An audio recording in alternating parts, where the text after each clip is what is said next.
Okay. Hello, my name is Maranatha Moranya Valente. I'm a wife, yun, and I'm a mother.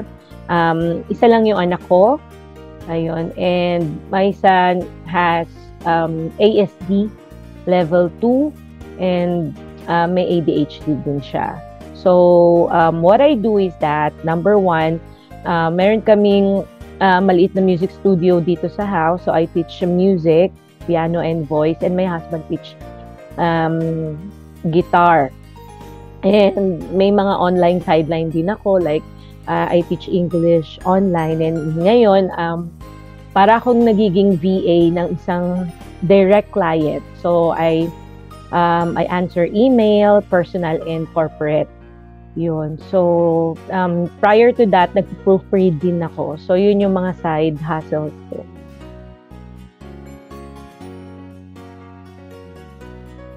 Well, growing up, apat kami magkakapatid. So, ang pangarap ko nung una, ang taas. Gusto ko maging presidente ng Pilipinas.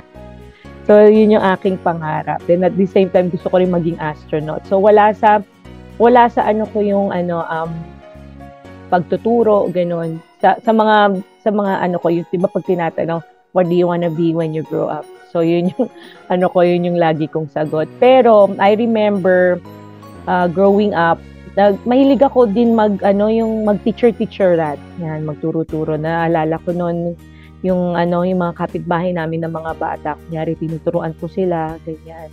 And, sa church, meron tinatawag na DVBS.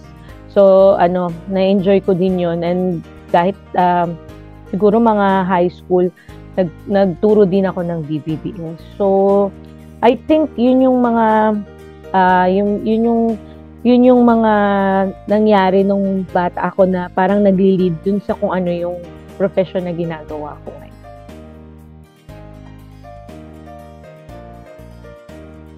Nung una, nag-Bible school ako. So, yung lolo ko kasi pastor. So, nung nag-graduate ako ng high school, sabi ng lolo, umuwi siya from United States. So, sabi niya, samahan mo ako kasi may mga speaking engagements ako. So, parting Visayas yata, yung pumunta kami sa sa Iloilo, yan. Tapos, sabi ko, sige lolo, pero kailangan bumalik ako.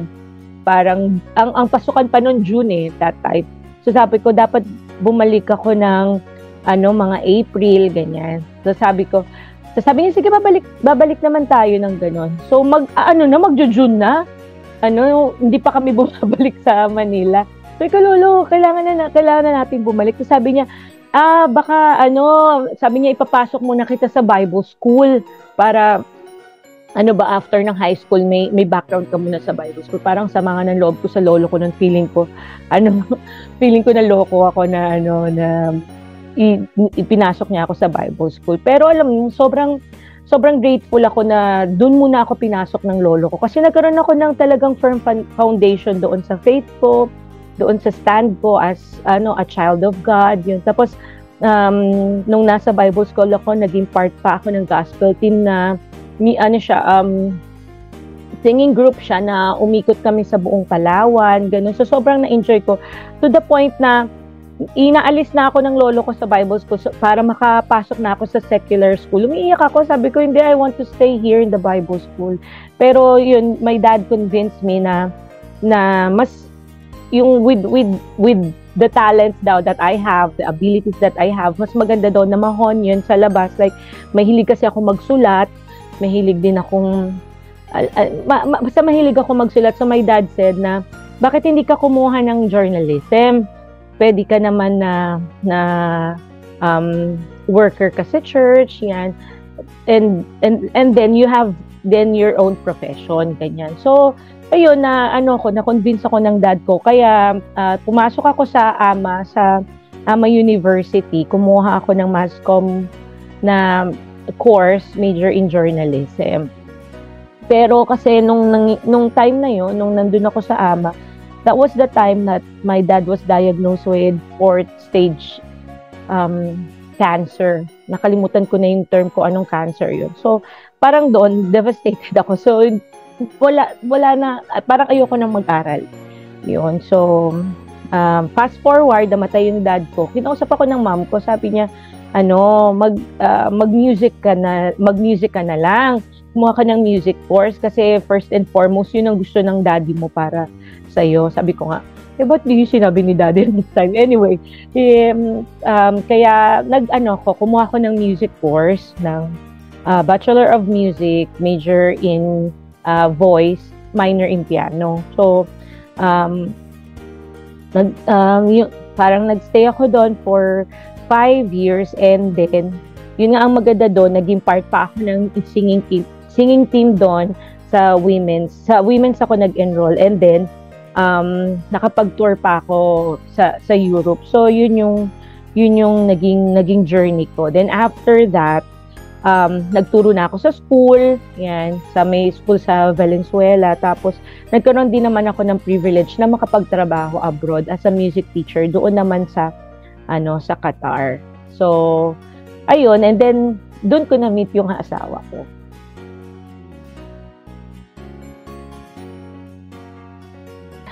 Nung nandun ako sa Qatar, doon ko nga na-meet yung asawa ko. So pareho kaming nasa music ministry doon sa church doon sa Qatar. Sobrang laking help din sa akin nung nandun ako sa Qatar na nagkaroon ako ng community church doon. Sobrang importante talaga kasi when you're working abroad, talagang you're on your own eh. Kasi wala yung family mo, hindi ka pwedeng kunyari parang nagtatrabaho ka lang sa Quezon City tapos medyo may mabigat na nangyari sa'yo, uwi ka ng Nueva Ecija, hindi ganun eh. So wala kang ganung uuwian. Anyway, so dun ko nga na-meet yung asawa ko. Naging mag-boyfriend-girlfriend kami sa Qatar for a month lang. Isang buwan lang kami kasi I have to go back dun sa dito sa Philippines, and then yung asawa ko kasi may 2 years contract siya. So he needs to finish his contract. I remember before siya mag-sign yata ng hindi na siya babalik after ng kontrata niya ay hindi na siya magre-renew. Nag-usap kami, sabi niya, ano kaya yung magiging work ko pagbalik ko sa Philippines. Nasabi ko lang sa kanya, sabi niya nagkaroon daw ng big impact. Nasabi ko, kung binless ka ng Panginoon sa Qatar and the Lord is telling you to go back here in the Philippines, si Lord ang bahala sa'yo. Si Lord kaya kanyang i-bless kung kahit saan kanya dalhin, as long as sinusunod mo yung will ng Panginoon. So, yun, to cut the story short, bumalik siya dito sa Philippines after a year of LDR talaga. Sobrang LDR kami nung panahon na yun. Pero, surprisingly, hindi sabi sa amin, yun yung magiging big struggle namin sa aming relationship, yung LDR. Pero, actually, hindi kami nahirapan doon sa LDR. Ayun. So, nung bumalik siya, October, bumalik na siya. December, nag-propose na siya. And then, April, the following year, kinasal na kami. So, yun, nung nagkaroon na kami ng baby, actually, sobrang miracle din yung miracle baby sa amin, si Samuel. Kasi, yung first pregnancy ko, nagkaroon ako ng miscarriage. And then, yun nga, tapos second pregnancy, sobrang scared talaga ako na baka mangyari ulit. Yun, so total bed rest ako. Anyway, nung si Samuel ay ipinanganak ng 31 weeks kasi nagkaroon ako ng pre-eclampsia. So, premature yung anak ko. And then, ayun, may na-diagnose ang anak ko ng ASD. 4 years old na siya. Pero nung mga 1 to 2 years old, nakikitaan ko na siya ng mga signs na parang there's something wrong sa anak ko. Kasi nagtuturo nga ako, teacher nga ako. So, alam ko yung typical na bata talaga na pag tinawag mo, mag-respond sa'yo. Yung anak ko kasi walang ganun. So, yung anak ko walang eye contact, nagtitipto, nagla-line up ng toys, ganun. So, ang ko nga backstory lang, sinasabi ko na yung sa asawa ko, sabi ko, love, parang there's something wrong with Samuel. Tapos sabi niya, hindi, normal yung anak natin, ganyan. So, nag-struggle pa ako doon sa asawa ko kasi parang yung asawa ko sa kanya normal yung anak namin. Ewan ko kung kung that time in denial stage siya. So talaga iniyak ko yun sa Panginoon na, Lord, please talk to my husband na na ayoko kasi nang ipa-check natin yung anak natin tapos hindi kami on the same boat. So, the Lord is really faithful sa amin. One day, sinabi na nung asawa ko, sige, pa-check natin yung anak natin. And then, yun nga, na-diagnose siya na may ASD. So, ASD is Autism AS, Syndrome Disorder. Yon. So, merong autism yung anak ko. So, may mga stage kasi yan. So, yung anak ko ay nasa stage 2. Pero, salamat sa Panginoon, with the help of yung mga therapy, meron siyang speech and meron siyang occupational therapy. So, salamat sa Panginoon. Actually, yung ASD, ang ano niyan, yung early intervention. Yun. So, salamat sa Lord. The Lord has provided for us kasi sobrang mahal din yung mga therapy. Ayan. And ngayon, yung anak ko nasa regular school, grade 3 siya, and nagta-thrive naman siya. Salamat sa Panginoon.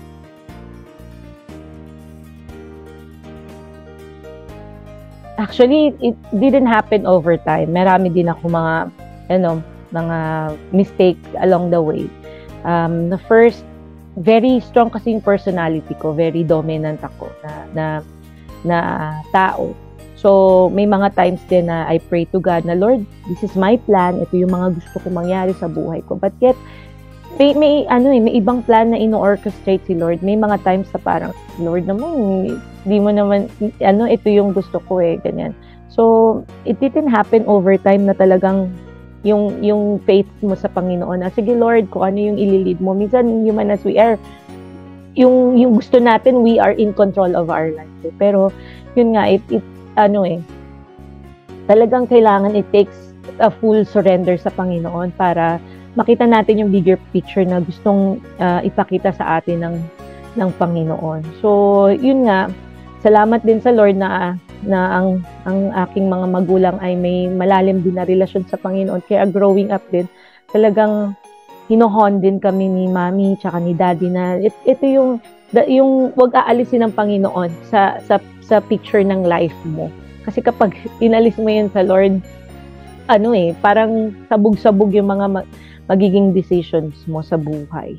So, I think yun yung faith natin, it's like, for example, we are asking the Lord for na bigyan tayo ng faith. Hindi naman yun babagsak na okay, you have faith na. It comes with with yung mga mangyayari sa life mo na unti-unti mabibuild yung faith muscle na tinatawag gano'n.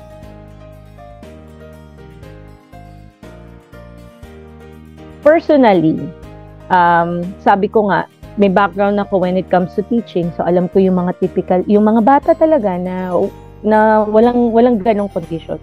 So, nung pumunta kami sa doctor, sa developmental pedia, meron na akong parang alam ko na may something kay Samuel. So, nag-pray talaga ako sa Lord na, Lord, kasi may mga prayers pa ako na, Lord, sana hindi naman, sana mali ako. Yun. Pero nung palapit na yung schedule ng anak ko, mahirap kasi makakuha ng schedule sa developmental pedia. Anyway, nung napalapit yung schedule, doon ako sa Lord, kung ano yung magiging verdict sa anak ko, it will not define kung sino yung anak ko. Sabi ko, Lord, ikaw pa rin ang mag-define kung sino yung anak ko. So, ayun, nung nandun na kami, kaharap na namin yung doktor, yun nga, nung sinabi na merong ASD, ano pa din ako nung sabi ko, tama ako. Biglang, tama ako. Ganun, parang gusto mo sana na mali ka. Pero yun, so we cried, yun. Actually, grabe yung process na yun. Kahit nung pauwi kami, magtitingin, parang I think 1 week yun na yung bago ka matutulog, iyak kayo mag-asawa, paggising nyo. Pag nagkatinginan lang kayo mag-asawa, iiyak ulit kayo, ganun. So, pero alam mo, salamat din dahil nilid kami ng Panginoon sa developmental pedia na mayroong relasyon din sa Lord. Na ang first na question ko is, Doc, late na po ba kami? Kasi 4 years old na 4 years na. Late na po ba kami? Kasi ang tagal kasi yung asawa ko nga, ang tagal bago niya natanggap na, sige, ipa-check natin yung anak. It takes, parang it took him 4 years para okay, sige, submit tayo sa doktor. Ayun. So, ang unang tanong ko sa kanya, late na po ba kami? Ang sagot niya sa akin, walang late sa Panginoon. So, talagang doon palang umiyak na ako na, Lord, salamat dahil yung comfort talaga ng Panginoon nandoon kahit saan nandoon. So, yun yung aming journey of acceptance. And then nag-usap kami mag-asawa na we need to accept. Yes, malungkot, pero okay, isang linggo na tayong umiiyak. Sabi nga yung time ang kalaban namin when it comes to pag may ASD yung bata kasi kailangan mahabol yung mga nawalang years na yun sa development nung anak namin. And then after that, yun, nag-start na kami mag-therapy. And yung journey of therapy, hindi siya madali kasi ang layo ng therapy center from our place, parang 1.5 hours, tapos wala kaming sariling sasakyan, so mag-rent pa kami ng tricycle. So, parang laging nadodoble yung aming gastos. Ayun. Pero, ang faithful ng Panginoon sa amin na talagang nagpo-provide ang Lord sa amin financially and even sa amin emotionally kasi may mga times sa therapy center ni Samuel na maririnig mo siya, nagka-cry siya, ganun. Pero, di ba, pag nanay, pag nagka-cry yung anak mo, parang gusto mong puntahan. Pero, kailangan titibayan mo yung loob mo kasi yung therapist may tinuturo sa kanya. Kunyari, pag pick up lang ng something, magka-cry na si Samuel kasi hindi niya kayang gawin. So, pero parang he needs to do that. So, kailangan titibayan mo din yung loob mo as parents. So, kahit umiiyak yung anak mo, hindi mo i-rescue yung anak mo sa therapy. So, yun yung mga bagay na talagang yun yung mga nagpatibay sa aming mag-asawa as parents. And yun din yung naging siguro driving force sa akin na I want to help din yung ibang mga parents na may pinagdadaanan na the same sa aming pinagdaanan kasi ang hirap ng journey na yun. So, yun yung naging challenges namin. And talagang ni-rescue kami ng Panginoon dun sa bawat challenges na nagkaroon kami with regards to my son's condition. Nung pinanganak si Samuel, nag-usap kaming mag-asawa kung sino ang dapat mag-resign, ganyan. So, nung pinanganak si Samuel, sabi ng doktor, kasi 2 months muna siya nag-stay sa hospital. And then after that, nung inuwi na namin, kailangan talaga tutok sa kanya kasi nga may premature siya. So, may mga premature, may mga times na nakakalimutan huminga, ganyan. So, nung una, nagpatuloy pa rin yung asawa ko sa kanyang pagtatrabaho kasi ang first na work ng asawa ko is sa restaurant. So, ako yung mag-aalaga sa baby, tapos siya yung nagtatrabaho. But then, hindi na sumasapat kasi yung salary ng asawa ko doon sa restaurant. So, doon ko binalikan yung dati kong trabaho nung dalaga pa ako na nagtuturo ako ng English online. So, yun yung so, sabi ko sa asawa ko, sige, ako na yung mag-work, ikaw muna yung mag-aalaga sa anak ko. And it takes talagang parang sa asawa ko, it's a humbling experience na kasi 'di ba, ang typical na family sa Philippines is that yung lalaki ang magpo-provide. And biblically speaking naman talaga, it is really yung lalaki ang magpo-provide sa family. And we prayed about it, and ang sagot naman sa amin ng Panginoon, it's just for this season, yun. So yun, ako yung nagtatrabaho, tapos yung asawa ko yung nag-aalaga sa anak ko. And salamat sa Lord na work from home siya, na yung nagtatrabaho ako, nagtatrabaho ako, tapos nakikita ko lang yung anak ko sa harapan ko.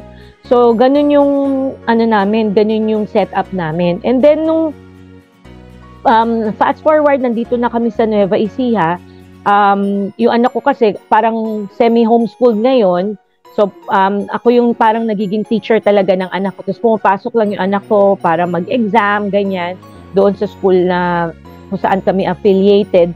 And, ang araw ko is like, gigising ako, anuin ko yung anak ko, aayusin ko, tapos dadalhin ko sa eskwelahan, and then hintayin ko yung anak ko doon matapos, and then after that, sa gabi naman ako yung inaano ko yung trabaho ko, yun.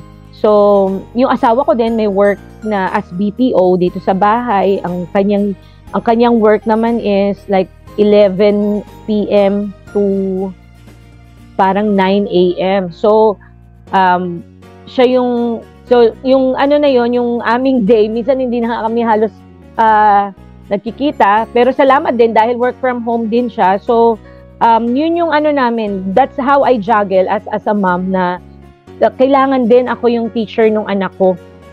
Ako yung teacher ng anak ko, ako yung therapist ng anak ko, and then after that, I have also my work. So, I think it's time management din. May mga time talaga na sobrang exhausting, na parang gusto mo ng day off, na ang hilig ko kasi magbasa. Marami ako mga naka-pending na mga libro na binabasa.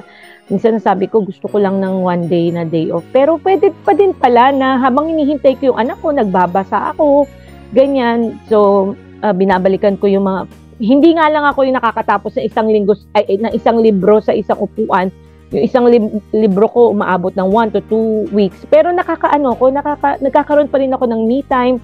Nagkakaroon ako ng time din sa Panginoon habang hinihintay ko yung anak ko. I think it's like time management din.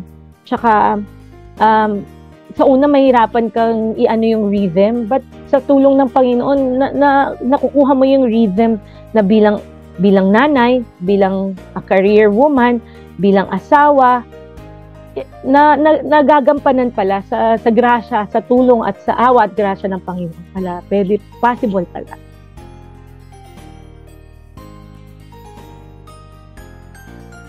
Number 1, wag matakot. Kasi yun yung unang yung fear na parang aalis ka sa comfort zone mo. Wag ka matakot sa Naalala ko nung nag-apply ako for English tutorial job, yung magturo ng English. Takot ako, sabi ko, paano kaya to? Paano ako magtuturo ng English? Ang naging motivation ko lang is magtuturo ako sa mga zero knowledge ng English, like ng mga Korean, sa mga Japanese na may zero knowledge. So, ibig sabihin, may advantage pa din ako kasi mas may alam ako sa kanila. So, yun yung minsan nag-hold back sa atin, yung fear natin na to go, parang alis tayo doon sa comfort zone natin. Pero hindi, yun yung una nating dapat i-overcome, yung fear na baka hindi ko kaya kasi hindi ako techie sa computer. Lahat na pag-aaralan, yun yung nagiging motivation ko na, okay, sige, ano yung next step? Kailangan, pag pala nag-proofread ka, ganito yung skills na meron ko. O sige, pag-aralan. May mga bagong lumalabas na software ngayon na makakatulong. Ay, ang hirap i-navigate. Sige, pag-aralan.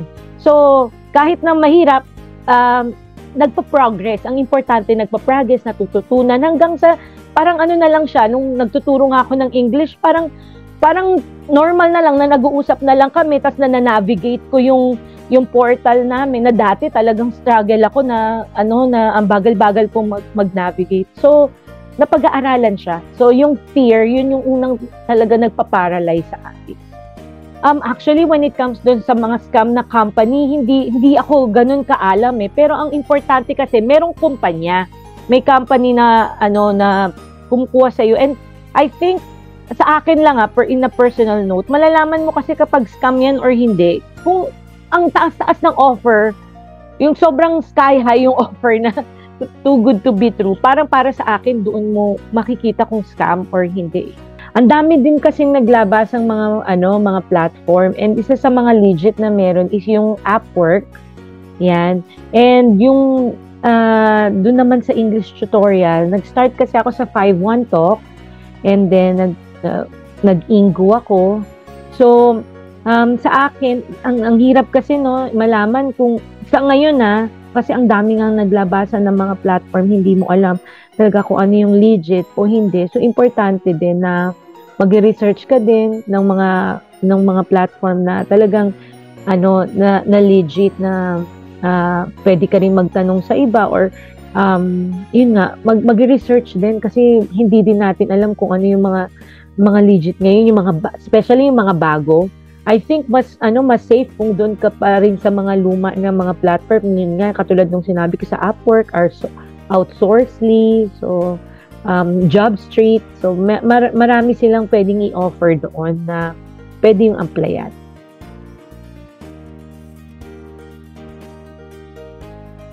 Well, hindi kayo nag-iisa. Oo. Marami din akong mga sinubukan na nag-fail din ako. And I think, ano din kailangan din, pray talaga tayo na bigyan tayo ng discernment ng Panginoon sa mga gusto nating i-try. May it be like business or work. Talagang kailangan natin ng guidance sa Panginoon Yun. So, if you tried a certain thing, like sa business man yan o sa work na nag-fail, wag huminto doon. Malungkot kung nag-fail ka na, tapos huminto ka na. So, magiging, mag-stop ka na lang doon sa pagiging failure. But then, tayo lang ulit, hingi ng strength sa Panginoon, talagang, hindi siya madali. Sobrang, parang depressing nga yung mag-fail ka. Pero, wala namang, pag nasa Panginoon tayo, we are always in the position of victory. So, tayo lang ulit tayo. Trust tayo sa Panginoon, hingi tayo ng strength sa Panginoon, ng guidance, and balik ulit tayo. Yun. So, I think dun ako naka-recover. Yung bang balik ulit, okay, nag-fail ako, saan ako nagkamali dito sa part na to? Magkaroon ng realization, saan ako nagkamali? And then, of course, alam mo na yung mga red flags, yun. So, kahit paano natuto ka na, ito yung red flag dito, hindi ko na to gagawin. So, matututo dun sa pagkakamali. Kasi kapag hindi tayo natuto sa pagkakamali natin, parang mawalang saysay yung pagkakamali. Pero magkakaroon ng saysay yung nagkamali tayo pag natuto tayo doon. So, and then tayo ulit.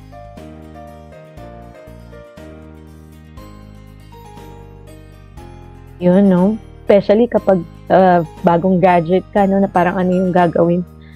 Babalik pa rin tayo talaga kay Lord na Lord, anong gagawin ko? What's next? Yan. And then, kasi tayo nasa, na tayo yung technology natin talagang sobrang advanced na So, maging tayo, mapanaliksik. Yan, mag-search tayo over the internet kung ano yung mga available na trabaho para sa atin. And then, of course, magtanong-tanong, and then tignan din natin, actually, ito sa trabaho ko, kailangan mo siyempre, yung background mo din, ganyan, importante din. But more than that, it's yung tignan kung saan ka malakas, ano yung strength mo, yun, na, yung sa akin kasi nakita ko yung strength ko nasa teaching. So, parang doon ko nakita na ito yung strength ko, dito pala ako magaling. So, dito ako nag-improve. Yan. So, yun yung payo ko lang is tingnan mo, hanapin mo kung saan ka magaling, kung ano yung strength mo. Kasi si Lord hindi ka niya mabibigyan ng zero Meron talaga ibibigay sa iyo ang Panginoon. So you just have to discover that, kung ano yung strength mo. And then kung nakita mo, doon ka maghanap ng career na madidevelop kung ano yung meron ka.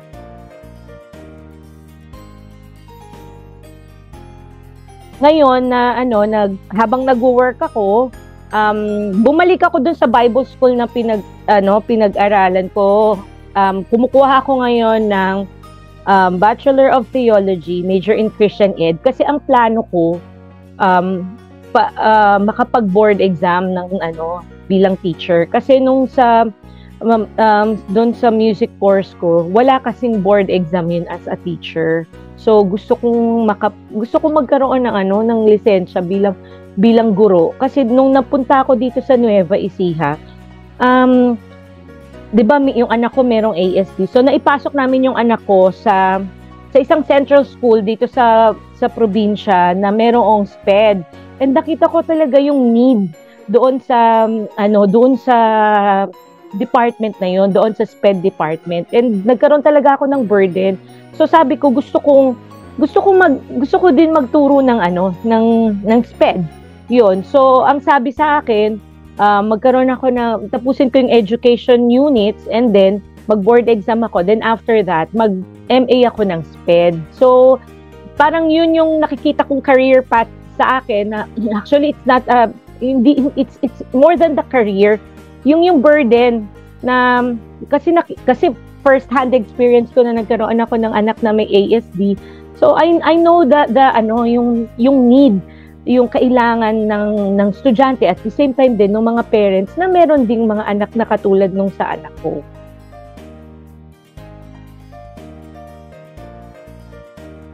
Yung una is yung Jeremiah 29:11. Sabi doon, for I know the plans I have for you, plans to prosper you and not to harm, plans to give you a hope in the future. Talaga sobrang comforting yun. Pag sobrang parang feeling ko na, Lord, tama pa ba itong track na tinatahak ko? Kino-comfort ako ng Panginoon doon sa verse na yun, na minsan pag feeling ko nga na parang failure ako, ganyan. Lagi sinasabi ng Panginoon na may plan ako sa iyo, plan to prosper you and not to harm you. Na even dun sa kalagayan ng anak ko, minsan dumating din sa akin yun eh. Hindi naman ako kagad, Lord, submit. Hindi, dumating din sa akin yung nagtatanong din ako sa Panginoon. Pero yung kung matututo lang tayong mag-trust doon sa puso ng Panginoon na mahal tayo ng Lord, that the Lord will never harm us. Ang gusto ng Panginoon is to prosper us. Not, kasi pag sinabing prosper, it's all about money, or career. Pero ang prosper din pala, it can manifest in sa family na meron ka, sa community that you have, na mayaman ka pala sa community na meron ka, sa family na meron ka. Sa akin, sobrang yaman ko when it comes to my family, sa nanay ko, sa tita ko, dito sa church community na meron ako. So yun yung yun yung pinangahawakan ko and yung plans to prosper and not to harm you, to give you hope in the future. Palagi yun na parang pag sa Panginoon, your future is already secured eh. Kapag pag binigay mo talaga yung buhay mo sa Panginoon. And another thing is that yung last part ng Psalm 23, that surely goodness and mercy shall follow me all the days of my life, and I will dwell in the house of the Lord forever. Ang sarap lang na may security ako, na tayo hanap tayo ng mercy, 'di ba? Pero pag if you have the relationship sa Panginoon, yung goodness, yung mercy, yun nga ang magpa-follow sa iyo.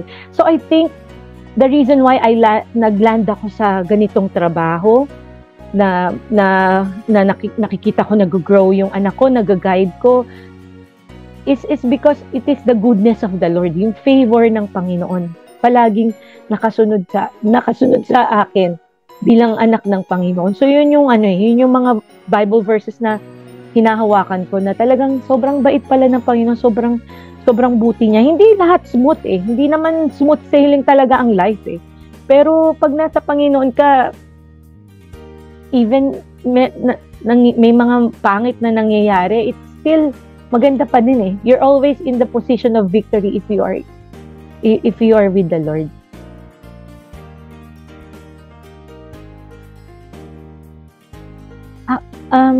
Dapat meron kang teachable character.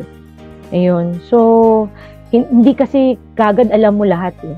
So, alisin yung pride na alam mo yun, na hindi, alam ko yan. No, kailangan yung character mo, teachable ka.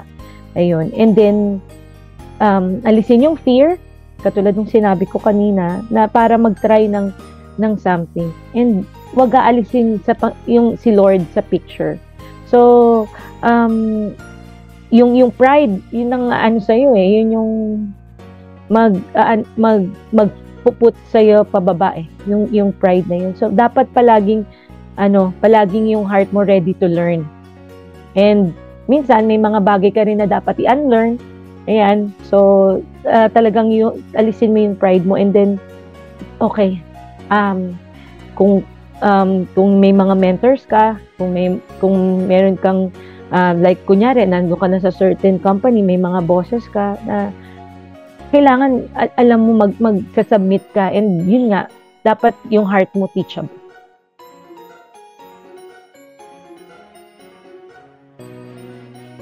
Well, being a mom na nagtatrabaho, na bilang asawa din, sobrang no, very overwhelming pag titignan mo lahat ng mga categories. Marami ka talagang hat na na ano, na suot-suot.